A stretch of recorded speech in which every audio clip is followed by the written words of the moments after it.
Hello സുഹൃത്തുക്കളെ, LBS centre മുഖാന്തരം കേരളത്തിലേക്കുള്ള nursing paramedical കോഴ്സുകൾക്കുള്ള admission ആരംഭിച്ചു കഴിഞ്ഞു.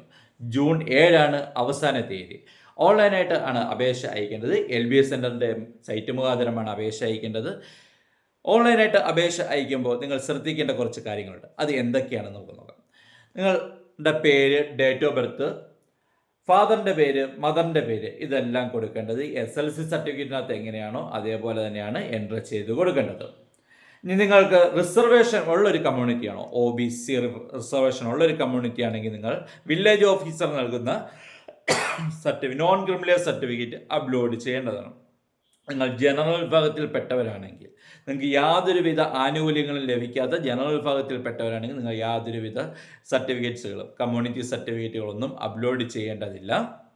എന്നാൽ ജനറൽ വിഭാഗത്തിൽപ്പെട്ട EWS ആനുകൂല്യം കിട്ടുന്നവരാണെങ്കിൽ, എക്കോണമിക്കലി വീക്കർ സെക്ഷൻ്റെ ആനുകൂല്യം കിട്ടുന്ന ജനറൽ വിഭാഗത്തിൽപ്പെട്ടവരാണെങ്കിൽ നിങ്ങൾ EWSൻ്റെ സർട്ടിഫിക്കറ്റ് വില്ലേജ് ഓഫീസറിൻ്റെ കയ്യിൽ നിന്ന് വാങ്ങിച്ച് അപ്ലോഡ് ചെയ്യേണ്ടതാണ്. അതിൻ്റെ കൂട്ടത്തിൽ തന്നെ നിങ്ങളുടെ വരുമാന സർട്ടിഫിക്കറ്റും അപ്ലോഡ് ചെയ്യേണ്ടതാണ്. EWSൻ്റെ സർട്ടിഫിക്കറ്റിലും വരുമാന സർട്ടിഫിക്കറ്റിലും ഒരേ വരുമാനം തന്നെ ആയിരിക്കണം. ഡിഫറൻറ്റ് വരുമാനമാണെങ്കിൽ EWS കാറ്റഗറി നിങ്ങൾ പരിഗണിക്കുന്നതല്ല. ഇനി SC ST വിഭാഗത്തിൽപ്പെട്ടവരാണെങ്കിൽ നിങ്ങൾ കമ്മ്യൂണിറ്റി സർട്ടിഫിക്കറ്റ് അപ്ലോഡ് ചെയ്യേണ്ടതാണ്. OBC വിഭാഗത്തിൽപ്പെട്ടവരാണെങ്കിൽ നോൺ ക്രിമിനൽ സർട്ടിഫിക്കറ്റ് അപ്ലോഡ് ചെയ്യേണ്ടതാണ്. Non criminal certificate village officer നൽകുന്ന നോൺ ക്രിമിനൽ സർട്ടിഫിക്കറ്റ് വേണം അപ്ലോഡ് ചെയ്യേണ്ടത്.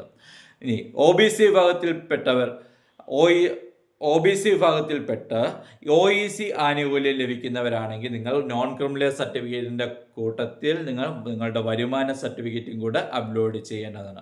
OBC വിഭാഗത്തിൽപ്പെട്ട OEC ആനുകൂല്യം ലഭിക്കുന്നവരാണെങ്കിൽ നിങ്ങൾ വരുമാന സർട്ടിഫിക്കറ്റ് നിർബന്ധമായിട്ട് അപ്ലോഡ് ചെയ്താൽ മാത്രമേ നിങ്ങൾക്ക് OECയുടെ ആനുകൂല്യം ലഭിക്കത്തുള്ളൂ. OEC ആനുകൂല്യം ലഭിക്കുന്നവർക്ക് ഫീസ് ആനുകൂല്യങ്ങളാണ് കിട്ടുന്നത്.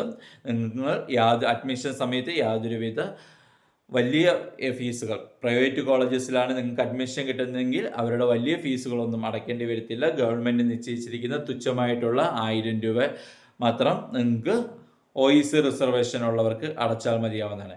ഈ SC ST വിഭാഗത്തിൽപ്പെട്ടവരാണെങ്കിൽ നിങ്ങൾ നിങ്ങളുടെ കമ്മ്യൂണിറ്റി സർട്ടിഫിക്കറ്റ് അപ്ലോഡ് ചെയ്യേണ്ടതാണ്. അതുകൂടാതെ നിങ്ങൾ അപ്ലോഡ് ചെയ്യേണ്ട ഡോക്യുമെൻറ്റ്സ്, നിങ്ങൾ +2 2025 പഠിച്ചിറങ്ങുന്നതെങ്കിൽ നിങ്ങളുടെ ഹാൾ ടിക്കറ്റാണ് അപ്ലോഡ് ചെയ്യേണ്ടത്. ഇനി ഹാൾ ടിക്കറ്റ് നിങ്ങളുടെ കയ്യിൽ ഇല്ല എന്നുണ്ടെങ്കിൽ നിങ്ങളുടെ റിസൾട്ടിൻ്റെ കോപ്പി സെൽഫ് അറ്റസ്റ്റ് ചെയ്ത് അപ്ലോഡ് ചെയ്താൽ മതിയാവും. 2024, 23, 22 മുൻ വർഷങ്ങളിൽ നിങ്ങൾ പഠിച്ചിറങ്ങിയവരാണെങ്കിൽ നിങ്ങളുടെ +2 സർട്ടിഫിക്കറ്റിൻ്റെ ഒറിജിനലാണ് അപ്ലോഡ് ചെയ്യേണ്ടത്. കോപ്പിയല്ല, ഒറിജിനൽ തന്നെ അപ്ലോഡ് ചെയ്യേണ്ടതാണ്. അതുകൂടാതെ നിങ്ങളുടെ നേറ്റിവിറ്റി തെളിയിക്കുന്നതിനുള്ള പ്രൂഫ് അപ്ലോഡ് ചെയ്യേണ്ടതാണ്. അതും ഒറിജിനൽ ഡോക്യുമെൻറ്റ്സ് തന്നെയാണ് അപ്ലോഡ് ചെയ്യേണ്ടത്. ഒന്നെങ്കിൽ നിങ്ങൾ വില്ലേജ് ഓഫീസർ നൽകുന്ന നേറ്റിവിറ്റി സർട്ടിഫിക്കറ്റ് വാങ്ങിച്ച് അപ്ലോഡ് ചെയ്യുക, അല്ലെങ്കിൽ SLC സ്റ്റേറ്റ് സിലബസ് പഠിച്ചവരാണെങ്കിൽ SLC സർട്ടിഫിക്കറ്റിൻ്റെ ഒറിജിനൽ അപ്ലോഡ് ചെയ്യുക, അല്ലെങ്കിൽ നിങ്ങൾ കേരളത്തിലാണ് ജനിച്ചെന്നുണ്ടെങ്കിൽ ബർത്ത് സർട്ടിഫിക്കറ്റ് അപ്ലോഡ് ചെയ്താലും മതിയാവും. ഇനി നിങ്ങളുടെ ഡേറ്റ് ഓഫ് ബർത്ത് പ്രൂഫിനായിട്ട് നിങ്ങളുടെ SLC സർട്ടിഫിക്കറ്റോ നിങ്ങളുടെ ബർത്ത് സർട്ടിഫിക്കറ്റോ അപ്ലോഡ് ചെയ്യാവുന്നതാണ്. നേറ്റിവിറ്റി പ്രൂഫായിട്ട് നിങ്ങൾ കേരളത്തിൽ ജനിച്ചവരാണെങ്കിൽ മാത്രമേ ബർത്ത് സർട്ടിഫിക്കറ്റ് അപ്ലോഡ് ചെയ്യാൻ പാടുള്ളൂ. അതല്ല നിങ്ങൾ കേരളത്തിന് പുറത്താണ് ജനിച്ചെങ്കിൽ, ഫാദറും മദറും കേരളത്തിലാണ് ജനിച്ചത്, നിങ്ങൾ അപേക്ഷകൻ കേരളത്തിന് പുറത്താണ് ജനിച്ചെങ്കിൽ നിങ്ങൾ വില്ലേജ് ഓഫീസർ നൽകുന്ന നേറ്റിവിറ്റി സർട്ടിഫിക്കറ്റ് തന്നെ അപ്ലോഡ് ചെയ്യേണ്ടതാണ്. നിങ്ങളുടെ ഫോട്ടോയും സിഗ്നേച്ചറും അപ്ലോഡ് ചെയ്യേണ്ടതാണ്. ഫീസ് ഓൺലൈനായിട്ട് തന്നെ അടയ്ക്കണം. ആദ്യ സ്റ്റെപ്പ് കഴിയുമ്പോൾ തന്നെ ഫീസ് അടയ്ക്കേണ്ടതാണ്. ഫീസ് അടച്ചതിന് ശേഷം മാത്രമേ ബാലൻസ് സ്റ്റെപ്പിലോട്ട് പോവുകയുള്ളൂ. 4 ഘട്ടങ്ങളിലായിട്ടാണ് LBS സെൻറ്ററിൻ്റെ അപേക്ഷകൾ പൂർത്തീകരിക്കാൻ പറ്റത്തുള്ളൂ. അതിലെ ഫസ്റ്റ് ഘട്ടമാണ് ഇപ്പം വിളിച്ചിരിക്കുന്നത്. ഫീസ് അടച്ച് സെക്കൻഡ് സ്റ്റേജിൽ നിങ്ങളുടെ ഡീറ്റെയിൽസുകളും ഡോക്യുമെൻറ്റ്സുകളും അപ്ലോഡ് ചെയ്ത് സബ്മിറ്റ് ചെയ്യേണ്ടതാണ്. അടുത്ത ഘട്ടം LBS സെൻറ്റർ അറിയിക്കുന്നതായിരിക്കും. അതിനകത്ത് നിങ്ങളുടെ +2ൻ്റെ മാർക്ക് വെരിഫിക്കേഷൻ, നിങ്ങളുടെ അപ്ലോഡ് ചെയ്തിരിക്കുന്ന എന്തെങ്കിലും ഡോക്യുമെൻറ്റ്സിൽ കറക്ഷൻസോ വല്ലതും ഉണ്ടെങ്കിൽ അത് മാറ്റിക്കൊടുക്കാനുള്ള അവസരമാണ് രണ്ടാമത്തെ ഘട്ടത്തിലുള്ളത്. അതിനുശേഷം മൂന്നാമത്തെ ഘട്ടത്തിൽ റാങ്ക് ലിസ്റ്റ് വരുന്നതാണ്. ആ റാങ്ക് ലിസ്റ്റ് വന്നതിന് ശേഷം മാത്രമേ നിങ്ങൾക്ക് കോളേജ് ഓപ്ഷൻസ് ആഡ് ചെയ്ത് കൊടുക്കുവാൻ പറ്റത്തുള്ളൂ. ഇപ്പോൾ നിങ്ങൾക്ക് കോളേജ് ഓപ്ഷൻസ് ഒന്നും ആഡ് ചെയ്യാൻ പറ്റുന്നതല്ല. ഇപ്പോൾ ജസ്റ്റ് നിങ്ങളുടെ ബേസിക് രജിസ്ട്രേഷൻ മാത്രമാണ് ഇപ്പോഴത്തെ ഘട്ടത്തിൽ വിളിച്ചിരിക്കുന്നത്.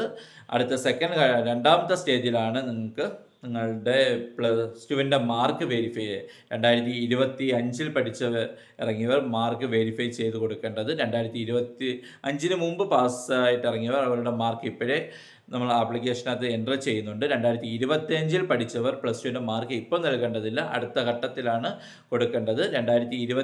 2025 മുമ്പ് പാസ്സായവരും അടുത്ത ഘട്ടത്തിൽ പ്ലസ് ടുവിൻ്റെ മാർക്ക് വെരിഫൈ ചെയ്ത് സബ്മിറ്റ് ചെയ്യേണ്ടതാണ്.